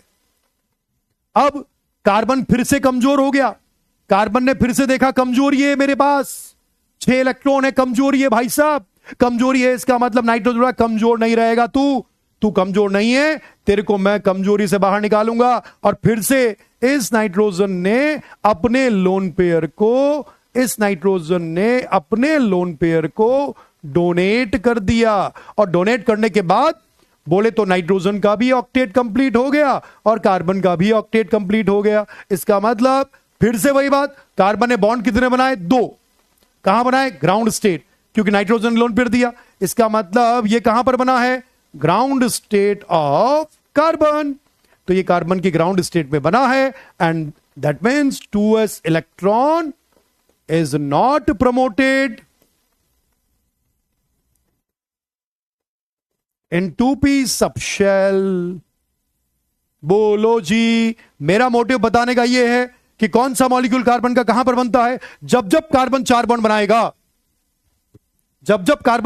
बनाएगा, उसमें 2s इलेक्ट्रॉन 2p में प्रमोट होगा और वो एक्साइटेड स्टेट में बनेगा। और जब जब कार्बन 2 ही बॉन्ड बनाएगा, 2 ही कोवेलेंट बॉन्ड बनाएगा, कोवेलेंट बॉन्ड, वही पढ़ रहे हैं हम, कोवेलेंट बॉन्ड जब जब वो 2 बनाएगा, तब तब वो मॉलिक्यूल कार्बन की ग्राउंड स्टेट में ही बनेगा, 2s इलेक्ट्रॉन 2p में प्रमोट नहीं हो पाएगा। बोलिए।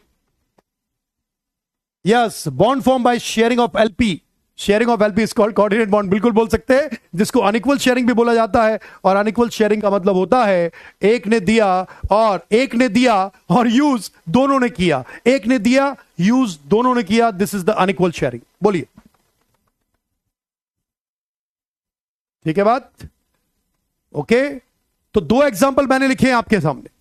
2 एग्जाम्पल कौन से? एक तो हाइड्रोजन HNC और एक कार्बन मोनोऑक्साइड। ये 2 एग्जाम्पल ऐसे हैं जिनके अंदर 2s electron is not promoted in 2p subshell. इसके अलावा कार्बन के हर एक मॉलिक्यूल में लगभग कार्बन का हर एक मॉलिक्यूल लगभग एक्साइटेड स्टेट में फॉर्म होगा, ग्राउंड स्टेट में फॉर्म नहीं होगा।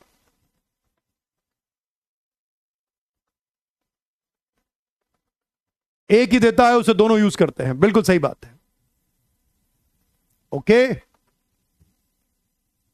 ठीक है बात?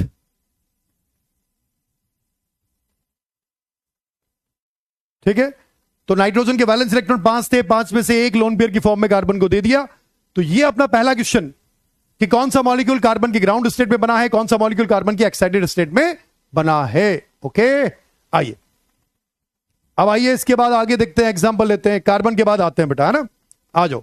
अब आइए कार्बन के बाद मेरे पास आता है कार्बन के बाद आता है सीधे नाइट्रोजन। कोवेलेंसी की बात चल रही है, ध्यान से सुन लेना मेरी बात, ठीक है। अनस्टेबल स्पीशीज की बात ना करें यहां पर, सिर्फ स्टेबल स्पीशीज की बात करें, ठीक है। CCl2, CF2, इस तरह की स्पीशीज, सिंगलेट ट्रिपलेट कार्बन की बात ना करें मेरे सामने, सिंगलेट ट्रिपलेट कार्बन की बात ना करें मेरे सामने। वो बात ऑर्गेनिक तक ठीक है, अपनी इनऑर्गेनिक के अंदर 2 ही मॉलिक्यूल ऐसे हैं, ठीक है। और CCl2 के अंदर और इनके अंदर बैक बॉन्डिंग, ये सब बात की बातें अभी नॉर्मल पढ़ रहे हैं अपन लोग, ठीक है। HNC भी एसिड है बेटा मोहित, HCN भी एसिड है और HNC भी एसिड है, दोनों ही एसिड है, कोई दिक्कत नहीं, ठीक है। आ जाओ, ठीक है। आइए नाइट्रोजन में देखिए, नाइट्रोजन का कॉन्फ़िगरेशन है बेटा 1s2 2s2 2p3। अब इसके अंदर बोले तो 5 इलेक्ट्रॉन है यहां पर, ठीक है। आउटर मोस्ट शेल में 5 इलेक्ट्रॉन है। चलिए आइए सबसे पहले ग्राउंड स्टेट की बात करते हैं। ग्राउंड स्टेट जमीनी हकीकत, ग्राउंड स्टेट जमीनी हकीकत। और जमीनी हकीकत क्या बोलती है कि भैया, जमीनी हकीकत ये बोलती है कि जमीन पर रहिए, हवा में उड़ना अच्छी बात नहीं है। 1 2 3 मेरे बच्चे, तो कोवेलेंसी नाइट्रोजन की 3 होगी, नाइट्रोजन 3 बॉन्ड बनाएगा, आगे 2d होता नहीं है, 2d ऑर्बिटल वैकेंट नहीं होता है, तो आगे एक्साइटेशन हो नहीं सकता, इसलिए कोवेलेंसी नाइट्रोजन की हमेशा 3 रहेगी। उदाहरण के तौर पर मैंने क्या बोला, NF3, मैंने बोला NCl3, मैंने बोला NBr3, मैंने बोला Ni3 एटसेट्रा हो सकता है।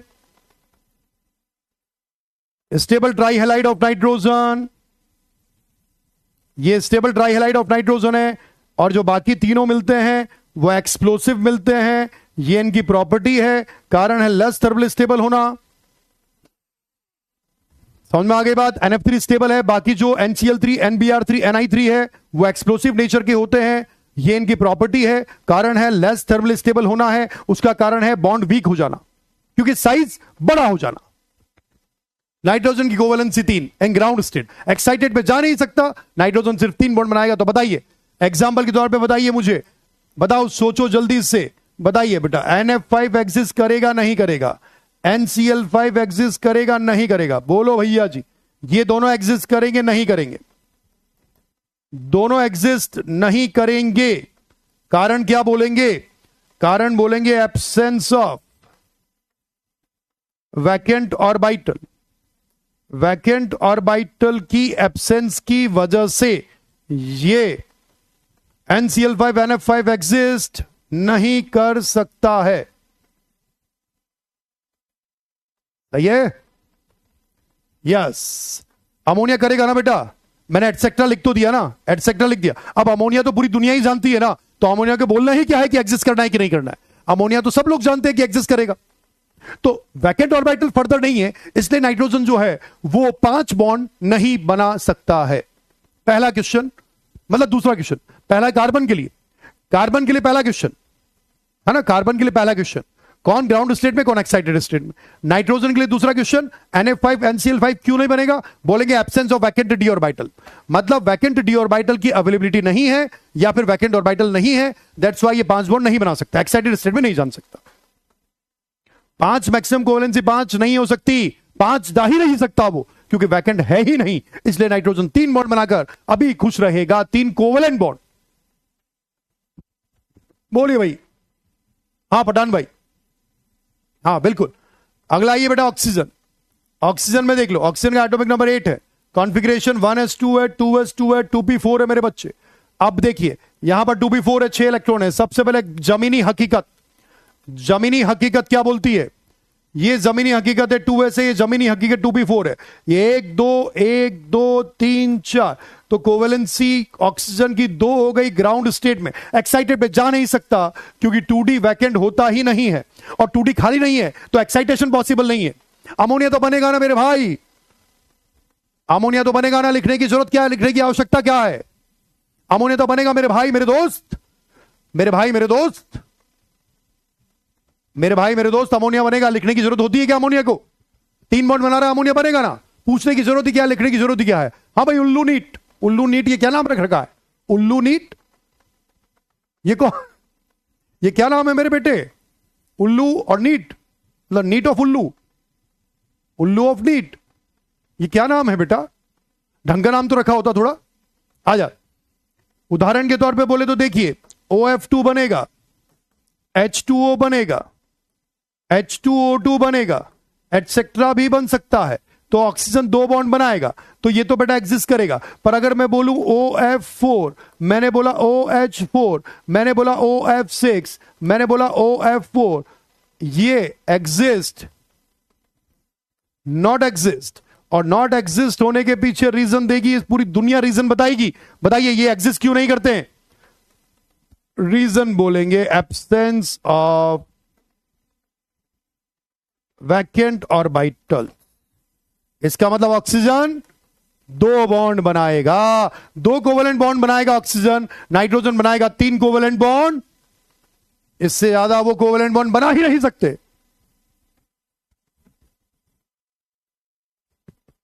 हाँ भाई दीपेंद्र भाई, बिल्कुल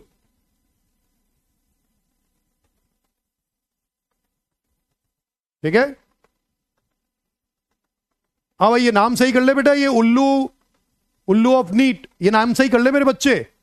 ये नाम तेरे पे सटीक नहीं बैठ रहा, ठीक है।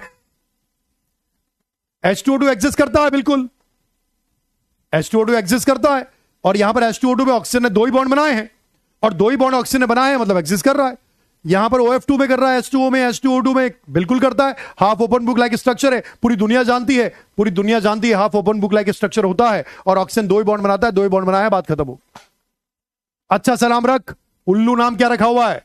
उल्लू। अच्छा सा नाम रख, कुछ टाइगर रख, लायन रख, लेपर्ड रख, कुछ ऐसा नाम रख जो समझ में आए। उल्लू क्या होता है? रात में जागता है क्या मेरे बेटे? हाँ जी, आगे चलो भैया जी, आगे चलो। हाँ जी, फ्लोरीन आ जाओ मेरे बेटे। फ्लोरीन का एटॉमिक नंबर 9 है, कॉन्फ़िगरेशन 1s2 2s2 2p5 है, खुलेआम। 7 इलेक्ट्रॉन आउटर मोस्ट शेल में ग्राउंड स्टेट में चलेंगे मेरे बेटे।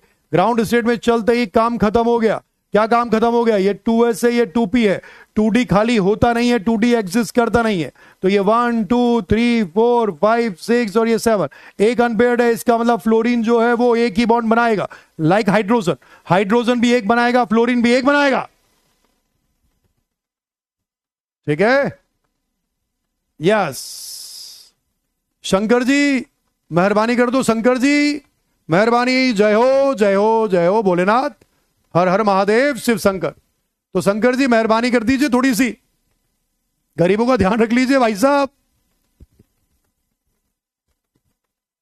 ठीक है। आइए, अरे मेरे बेटे, अरे मेरे बेटे, देखिए। हाँ भैया, H2O2 देख लेते हैं। H2O2 में बहुत सारे लोग बोल रहे हैं सर डबल बॉन्ड बनेगा क्या? यहां देखिए, ऑक्सीजन ऑक्सीजन, हाइड्रोजन हाइड्रोजन, ठीक है। This is the half open book like structure. और ऑक्सीजन ने 2 बॉन्ड बनाए, half open book like structure, half open book like structure, ठीक है ना बेटा। ये 2 लोन पेयर, वैलेंस इलेक्ट्रॉन 6 है ना, 6 में से 2 बॉन्ड बना लिए और ये 2 लोन पेयर आ गए।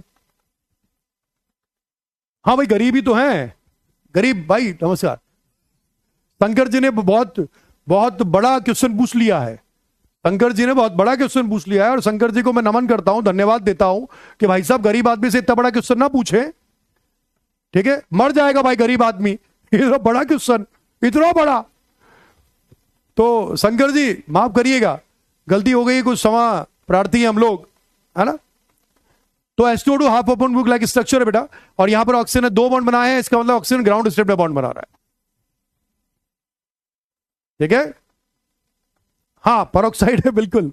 हाँ, मेडिकल स्टोर में स्प्रिट मिलती है, बिल्कुल स्प्रिट में H2O2 होता है। अब H2O2 ब्लीचिंग एजेंट भी है। तो जो कलर हो सकता है, कलर लगाता हो बालों में, तो बालों में कलर लगाने के लिए H2O2 वहां पर इस्तेमाल किया जाता है। H2O2 ब्लीचिंग एजेंट की तरह बिहेव करता है। चलिए आइए, अब देखिए साहब, बड़ी बात करते हैं थोड़ी सी ना, ध्यान से देख लेना बड़ा तरीके से, तमीज से, ठीक है। ठीक, आइए। हाँ भाई, हाँ बेटा, उल्लू आजा, उल्लू, ए उल्लू बेटा, आ जा, चलिए। तो यहां पर देखिए, अब आइए फास्फोरस, थर्ड पीरियड पे आते हैं भाई साहब, है ना। चलिए फास्फोरस को देखिए, अब मैं जो बोलने वाला हूं ढंग से सुनिएगा।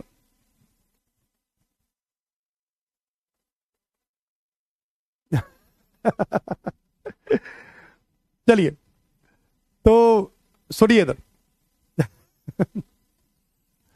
आमिर भाई अभी थोड़ी शांति रखेंगे, अभी जो पढ़ ले, जो पढ़ रहे हैं ना वही पढ़ेंगे सिर्फ अभी अपन, है ना। अभी फालतू बातें नहीं, अभी पता चल जाएगा। नमन, नमन भाई, नमन भाई आयो, देखो देखो। सबसे पहली बात, कॉन्फ़िगरेशन लिखना है भैया। एटॉमिक नंबर 15 होता है भाई साहब, है ना, 15। अब ध्यान से सुनना, मैं बड़ी बात बोलूंगा, ध्यान से सुनिएगा। नियॉन 10 है, 3s2 3p3 है, और थर्ड शेल में 3d वैकेंट होता है, समझो आप, ठीक है। 3s2 3p3, और थर्ड पीरियड में 3d खाली होता है, वो 3d फोर्थ पीरियड में फिल होता है। ये आप एनर्जी लेवल के बेसिस पर बात कर सकते हैं। n+l रूल होता है, हब प्रिंसिपल होता है, ठीक है बेटा बात। यस, हाँ भाई उल्लू भाई, आजो बेटा आजो। फास्फोरस का एग्जांपल, भाई एक बच्चा पूछ रहा है सर फास्फोरस का एग्जांपल दे दो सर, फास्फोरस का, सब प्लीज फास्फोरस का एग्जांपल दे दो। HF, OF2, ऐसे बहुत सारे एग्जांपल है जो फ्लोरीन के हैं, और फ्लोरीन हर जगह जहां पर भी जुड़ेगा सिंगल बॉन्ड ही बनाएगा, ठीक है, ठीक है। आ जाओ, तो फ्लोरीन का एग्जांपल देख लिया होगा बेटा, बहुत सारे एग्जांपल है, सिंगल बॉन्ड बनाएगा। एकांश राजपूत, एकांश राजपूत। अब क्यों टाइप कर रहा है बार बार भाई, हैंग हो गया क्या सिस्टम? उंगली वही हैंग हो गई क्या तेरी बटन पे ही, कि जैसे ही बटन पे वो हट ही नहीं रही है, चिपक गया फेविकोल से, ठीक है। चलिए, हाँ भाई आ जाओ। अब देखिए काम की बात सुनो, सबसे पहले ग्राउंड स्टेट। थोड़ी बड़ी बात बोलूंगा, ध्यान से सुनना मेरी बात को तमीज से तरीके से, समझाने वाली बात है, समझने वाली बात है, ढंग से सुनिए। अरे ईशा ये तो दुनिया जानती है, अभी सुनो जो मैं बताने वाला हूं, ठीक है। देखिए ग्राउंड स्टेट के अंदर मेरे बेटे ने बोला, मेरे बच्चा जो सामने पढ़ रहा है उसने बोला कि सर ये ग्राउंड स्टेट के अंदर 3s में 2 है और ये 3p में 3 है, इसका मतलब जो फास्फोरस है वो भी कोवेलेंसी ग्राउंड स्टेट में 3 शो करेगा लाइक नाइट्रोजन। तो मैंने बोला बिल्कुल सही बोल रहे हो आप, मैंने बोला बिल्कुल सही बोल रहे हो, नाइट्रोजन ग्राउंड स्टेट में कोवेलेंसी 3 शो करता है, तो फास्फोरस भी ग्राउंड स्टेट में कोवेलेंसी 3 ही शो करेगा, क्योंकि 3 ही अनपेयर्ड है, सही है। आइए अब बताइए, क्योंकि पूरी दुनिया को पता है कि सब 3D खाली पड़ा है, यहां 3D खाली, 1 2 3 4, मेरे बेटे 3D खाली पड़ा है, ढंग से समझ ले तरीके से। अब 3D खाली पड़ा है तो ये इलेक्ट्रॉन यहां पर एक्साइट होगा, एक्साइट होगा तो मैं फर्स्ट एक्साइटेड स्टेट में जाऊंगा, और फर्स्ट एक्साइटेड स्टेट में जाने के बाद मैं यहां पर 3s लिखूंगा, 3p लिखूंगा, 1 2 3 4, और यहां पर 3d लिखूंगा, और 3D के अंदर 1 आएगा, और मैं यहां पर कोवेलेंसी को 5 बोल दूंगा, सही है। ओके, ठीक है, क्लियर, ओके फाइन।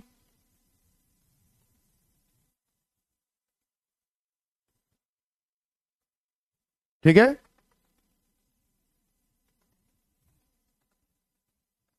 ठीक,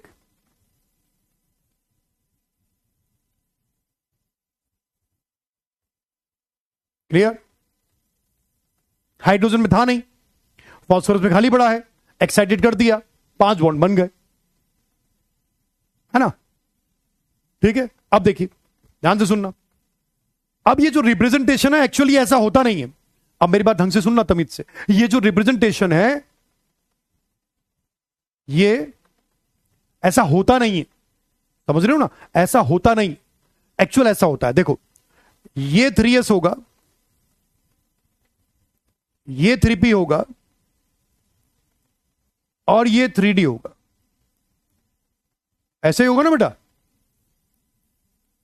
3s न्यूक्लियस के पास, 3p थोड़ा दूर, 3d और दूर, और उसके अंदर ग्राउंड स्टेट में ऐसे इलेक्ट्रॉन 1 2 1 2 3, ऐसा होगा बेटा, ये ऐसा होगा, ऐसा नहीं होगा। ये तो इक्वल लेवल पे आपने बना दिया, पर ये तीनों सबशेल इक्वल एनर्जी लेवल पर तो नहीं होगी ना, अलग अलग होगी ना।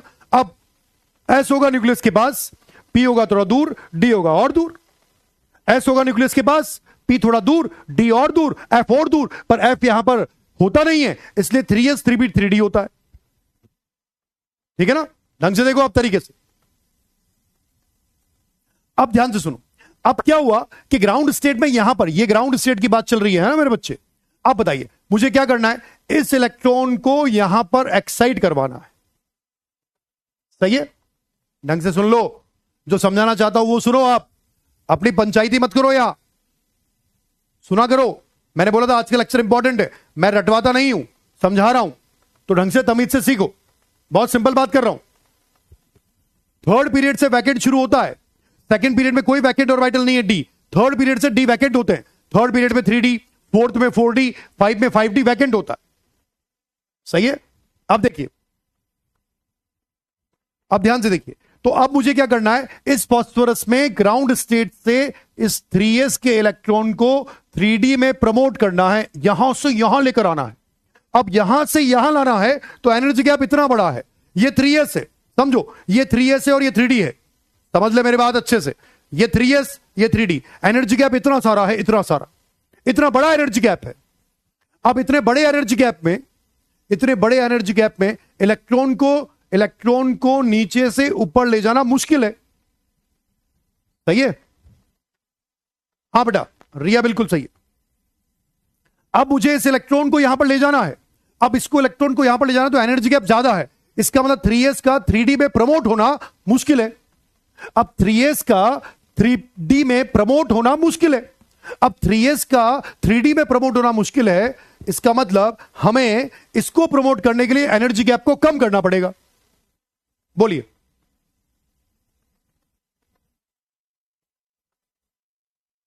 सही है बात? तो मैं बोल रहा हूं समझो, सीखो।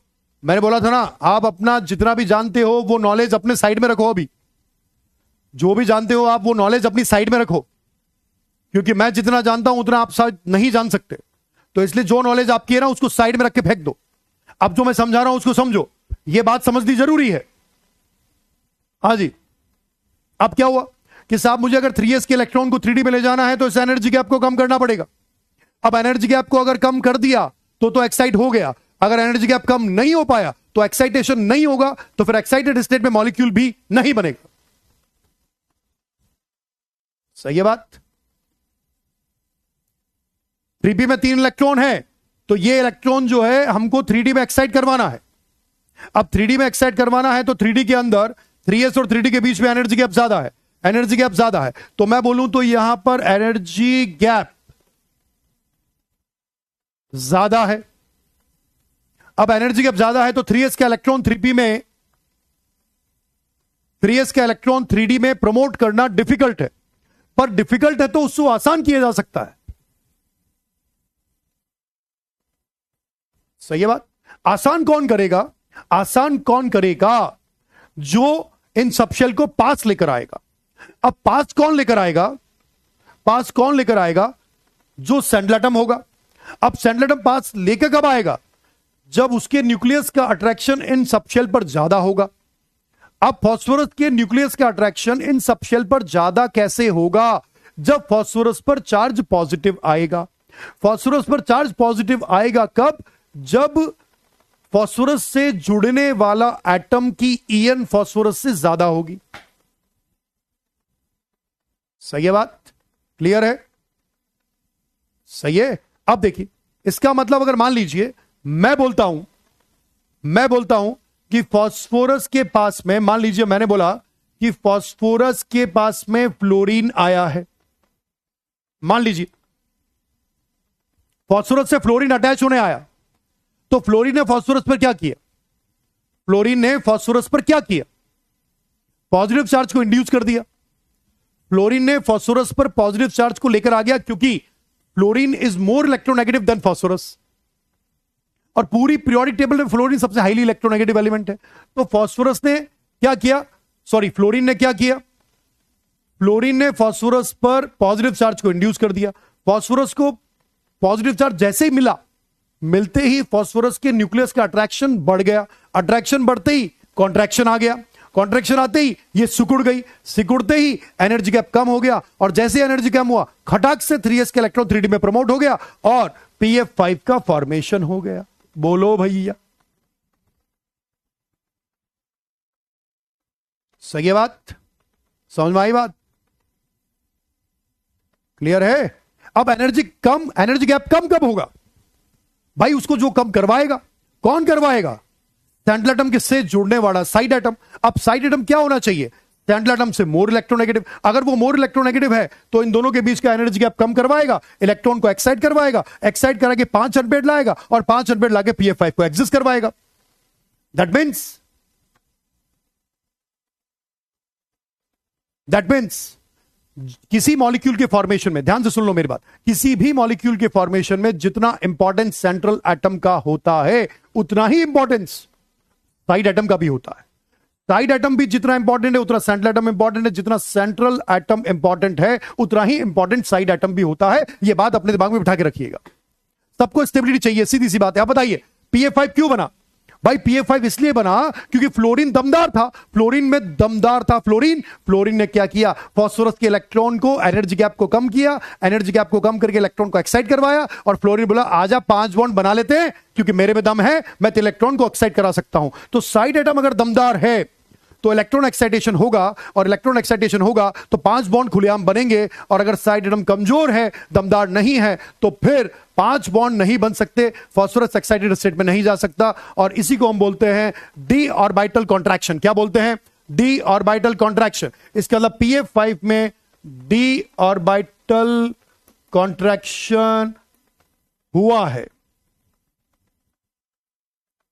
और डी ऑर्बिटल कॉन्ट्रैक्शन हुआ है इसका मतलब डी ऑर्बिटल कॉन्ट्रैक्ट हुआ है, और डी ऑर्बिटल कॉन्ट्रैक्ट होने से इलेक्ट्रॉन एक्साइट हुआ है, और इलेक्ट्रॉन के एक्साइट होने से pf5 बना है, वरना 5 बॉन्ड का फॉर्मेशन पॉसिबल नहीं था। बोलिए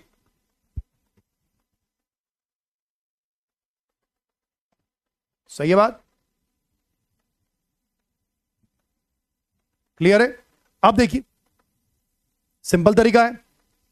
अब अगर कोई मॉलिक्यूल एग्जिस्ट कर रहा है, तो जैसे मान लीजिए मैं बोलूं, ध्यान से सुनना, मैंने बोला pf3, ध्यान दो, मैंने बोला pcl3, ध्यान दो, मैंने बोला pbr3, ध्यान दो, मैंने बोला ph3, ध्यान दो। तो ये सारे के सारे मॉलिक्यूल फास्फोरस में कहां पर बने हैं? ग्राउंड स्टेट में। कहां बने हैं? Ground state. ग्राउंड स्टेट में कोई दिक्कत नहीं है। ग्राउंड स्टेट में एनर्जी गैप को कम करने की जरूरत नहीं है। ग्राउंड स्टेट में एनर्जी गैप को कम करने की जरूरत नहीं है, क्योंकि ग्राउंड स्टेट में 3D काम ही नहीं आ रहा। एक्साइटेड स्टेट में एनर्जी गैप को कम करने की जरूरत है। तो देखिए एक्साइटेड स्टेट में बताइए pf5 बनेगा बेटा, pcl5 भी बनेगा बेटा, pbr5 भी बनेगा, एटसेट्रा बेटा, और भी बन सकते हैं। मैं बोलूं तो यहां पर और भी मॉलिक्यूल एटसेट्रा में अगर बोलूं तो क्या क्या बन सकता है देख लो। मैंने बोला pf3cl2 बनेगा, pcl3f2 भी बनेगा, एटसेट्रा और भी मॉलिक्यूल यहां पर बन सकते हैं। कब बन सकते हैं बेटा? फर्स्ट एक्साइटेड स्टेट में बन सकते हैं। क्यों बन सकते हैं? क्योंकि साइड एटम दमदार है, because side atom is more electronegative than central atom. सही है बेटे? Side atom is more electronegative than central atom. This means ये 5 बॉन्ड बना सकता है। पर अगर मान लीजिए मैं इसी तरीके से बात करता हूं, यहां पर मैंने बोला pH5, तो pH5 एग्जिस्ट नहीं करता है, नॉट एग्जिस्ट। और नॉट एग्जिस्ट के पीछे रीजन क्या देंगे आप? क्या देंगे नॉट एग्जिस्ट के पीछे reason? No d orbital contraction.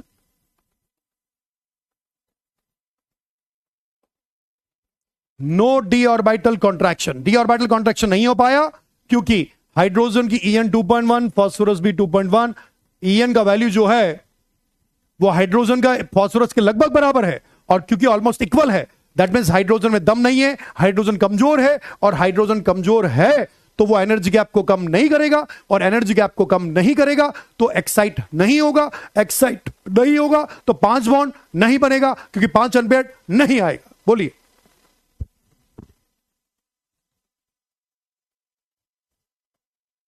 बोलो भैया,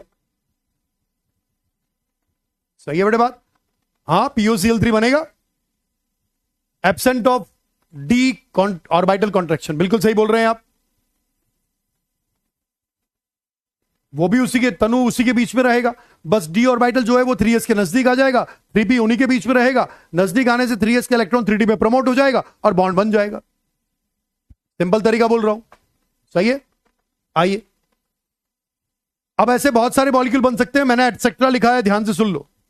मैंने एटसेट्रा लिखा है यहां, अरे मेरे बेटे, एटीसी लिख दिया, सारे मॉलिक्यूल पढ़ने की क्या जरूरत है, सिर्फ एक कॉन्सेप्ट देखना है हमें। तो फास्फोरस 3 बॉन्ड भी बना सकता है, 5 भी बना सकता है। 3 बनाएगा ग्राउंड स्टेट में, 5 बनाएगा एक्साइटेड में, पर शर्त रहेगी 5 बॉन्ड बनाने के लिए side atom is more electronegative than central atom. सही है बेटे बात? ओके।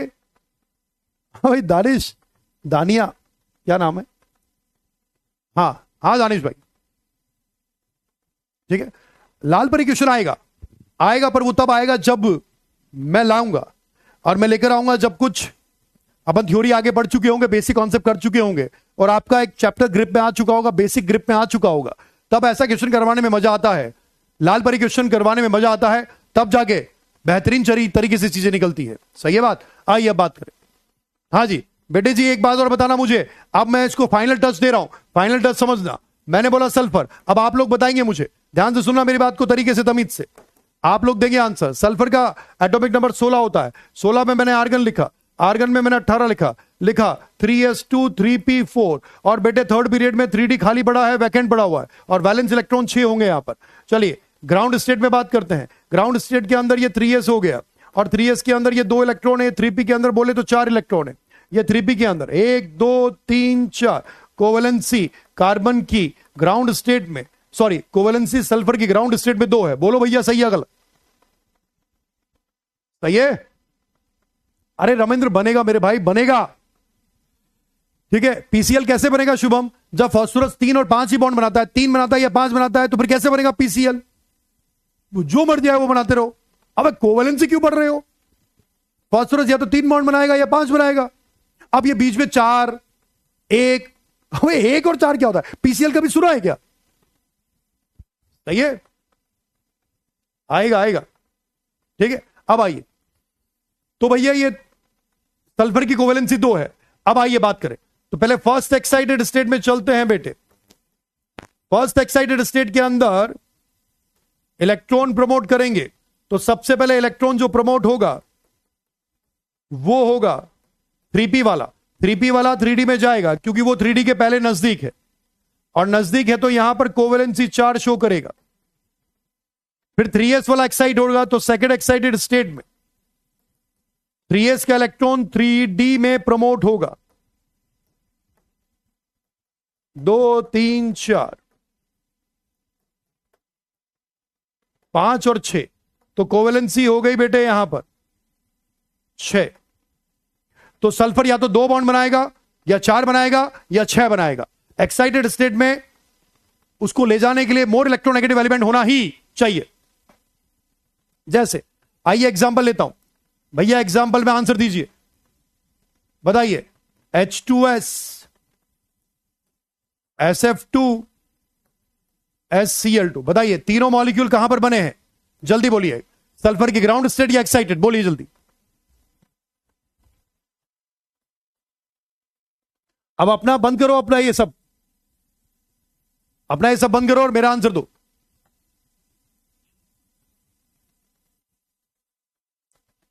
हो अरे रे रे, सही है। हाँ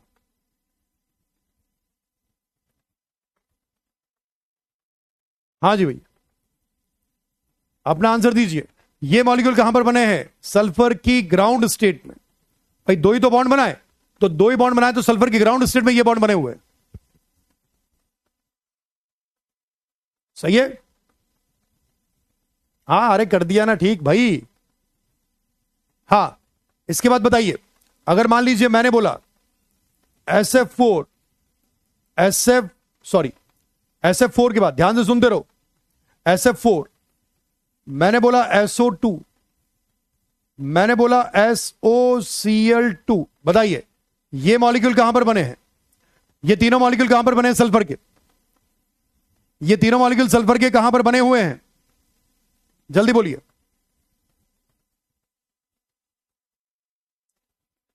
SF4 SO2 और SOCl2, ये तीनों मॉलिक्यूल सल्फर की कौन सी स्टेट पे बने हैं?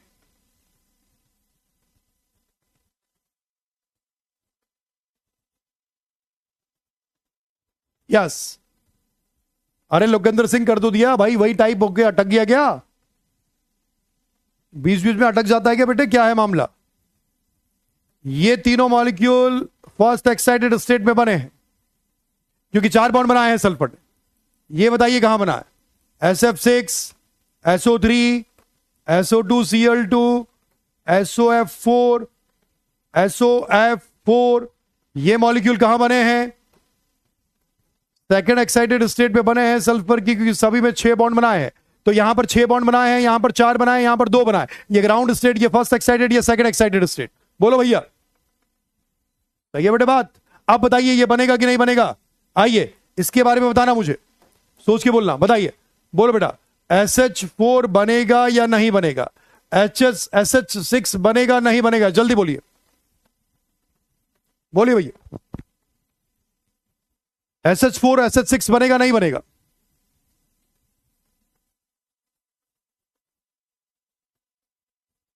जल्दी बोलिए।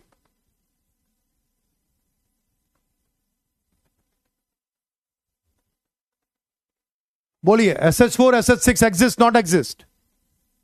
एग्जिस्ट या नॉट एग्जिस्ट? बिल्कुल सही बात, ये दोनों नॉट एग्जिस्ट। नॉट एग्जिस्ट होने के पीछे रीजन बताइए। No d orbital contraction. D orbital contraction नहीं हो पाया, और डी ऑर्बिटल कॉन्ट्रैक्शन नहीं हुआ, इसका मतलब ये मॉलिक्यूल एग्जिस्ट नहीं करेंगे। यहां पर बोले तो डी ऑर्बिटल कॉन्ट्रैक्शन हुआ, लिख देता हूं, yes D orbital contraction, yes D orbital contraction, yes D orbital contraction. तो एक्साइटेड स्टेट में क्योंकि सल्फर के साथ मोर इलेक्ट्रोनेगेटिव एलिमेंट अटैच था, तो डी ऑर्बिटल कॉन्ट्रैक्शन हुआ, पर उसके साथ हाइड्रोजन लेस इलेक्ट्रोनेगेटिव एलिमेंट था, तो डी ऑर्बिटल कॉन्ट्रैक्शन नहीं होने से यह मॉलिक्यूल एग्जिस्ट नहीं कर पाया है। बोलिए सर, बिल्कुल बोलिए, बात समझ में आई नहीं आई आज? बोलिए भैया, कोवेलेंसी यहां तक जो हमने पढ़ा है समझ में आया या नहीं आया आज के लेक्चर में? ठीक रहा है नहीं ना?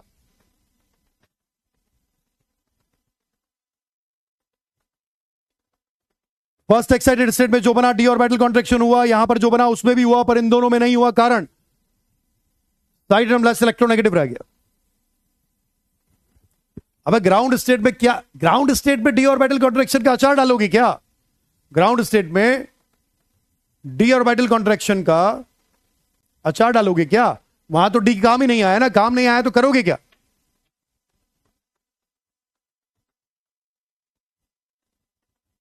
हाँ सौरभ, ये रिएक्शन बिल्कुल देना है, रीजन रीजन बिल्कुल देना है। हो गया राशिद भाई, बहुत बढ़िया। चलिए अब इसको पढ़ के आइएगा, बाकी बातें नेक्स्ट टाइम करेंगे बेटा, है ना? बाकी बातें नेक्स्ट टाइम करेंगे, इसको पढ़ के आइएगा, अच्छे से करके आइए। होमवर्क के लिए अभी वेट करिए, होमवर्क देंगे, अभी रुको, वेट करो, होमवर्क दूंगा, सब कुछ होगा, पर थोड़ा वेट करिए, थोड़ा सा वेट करिए, और इस लेक्चर को देख के आइएगा अगले लेक्चर में, क्योंकि अगले लेक्चर में इसके आगे कोवेलेंसी कंटिन्यू करेंगे और कुछ और बातें करेंगे और कुछ और क्वेश्चन करेंगे। चलिए बाकी बातें नेक्स्ट टाइम करेंगे। आज के लिए धन्यवाद, शुभकामनाएं, thank you so much, all the very best.